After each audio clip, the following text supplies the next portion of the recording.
Hi there, and welcome to this day in history for September 20th. September 20th is the 263rd day of the year in the Gregorian calendar, 264th in leap years, with 102 days remaining to the end of the year. Today's word is shibboleth. Shibboleth is a noun that means a word or saying used by adherents of a party, sect, or belief, usually meaningless to anyone outside that group, like fashizzle, a phrase that spell-check didn't recognize. A shibboleth might be any custom or tradition, or a choice of phrasing, or even a single word that distinguishes one group of people from another. One's accent, for example, can serve as a shibboleth, indicating where one might be from as generally as the South to as specifically as the other end of the state. I'll tell you a story of how we come to have the word shibboleth defined as it is, and then give you some more current examples. In the Bible's book of Judges, there's a story about how the Gileadite army routed the Ephraimites. Some of the surviving Ephraimites had to cross a ford of the Jordan River, and that area happened to be held by Gileadites. The Gileadites anticipated this, and so they would ask every soldier who tried to cross if he was an Ephraimite, and of course they all said no. But then the Gileadites would ask the person to say shibboleth, which means stream in Hebrew, as this was a stream they were attempting to cross. The Gileadites pronounced the word with the sh sound, shibboleth, but the Ephraimites pronounced it sibboleth without the sh sound. That was literally a dead giveaway because anyone who didn't pronounce the initial sh sound when saying shibboleth was killed on the spot. That story in mind, when English speakers first borrowed the word shibboleth, they used it to mean test phrase, and it has acquired other sort of in-group meanings since then. Interestingly, during World War II, for example, German spies were taught British English, which I think most English speakers recognize as different from American English. One notable example is that Brits might say lorry, where an American might say truck. Quite the shibboleth for ferreting out spies. There are many examples of these kinds of pronunciation differences that have been used in that manner over the years. And I almost forgot to tell you about how some folks like to name drop fancy, expensive places they go to passively signal their wealth and status, like that time the guy took a call in the waiting room at the vet's office to talk about a vacation he was planning to an exclusive, expensive location. He was casting a shibboleth. Anyway, there's a whole fascinating rabbit trail of research right there around the word shibboleth. We need to get back to today. So the word shibboleth comes originally from the Hebrew word for stream and is used to detect, determine, or signal one's place, position, or status in or out of a particular group.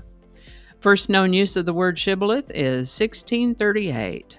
That is a great word. Be on the lookout for shibboleths in your daily encounters with other humans. The word shibboleth was suggested by one of my viewers. Thank you so much. That's a good one. If you have a word you'd like us to explore in this Word of the Day section, drop it in the comments. We'll take a look at it. And with that, there's a particular form or way of writing and reading music called shape notes. It's called shape notes because each note has a particular shape. This kind of music is used for congregational and social singing groups, a cappella, without instruments. Their voices are the instruments. Shape notes is supposed to be easier to learn and follow for regular folks. I'm not so sure about that myself. I wouldn't say that I read music, but if I have a starting place, I can follow the notes up and down the staff pretty well. But that shape note singing I've heard sounds pretty complex to me. That said, this is the birthday of American singer and composer Benjamin Franklin White, born September 20th, 1800. He was a shape note singing master and compiled a shape note tune book called Sacred Harp. He wrote and revised several versions of the Sacred Harp songbook and worked as a journalist.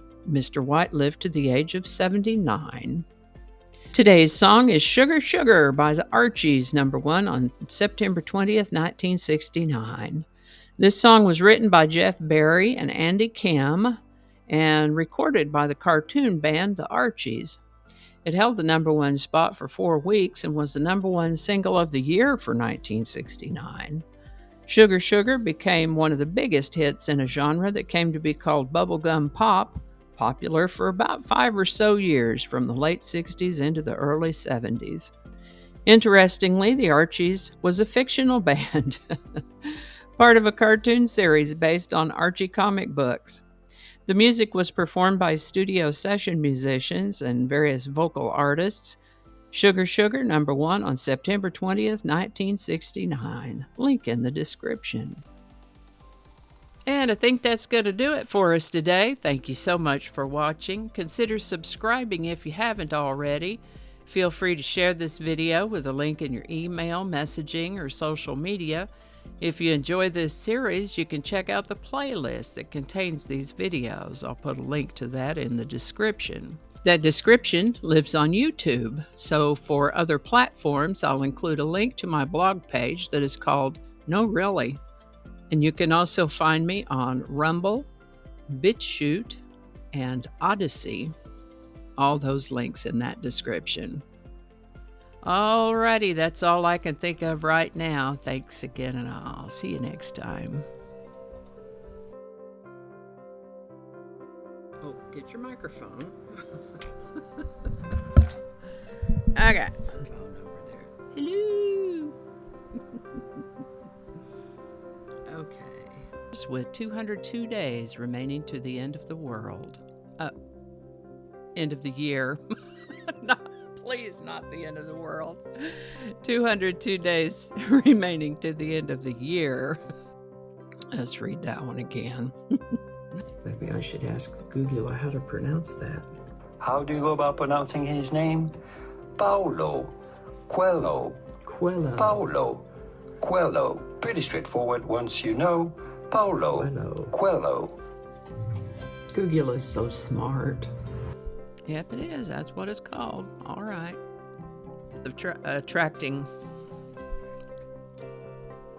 Just read the whole thing over.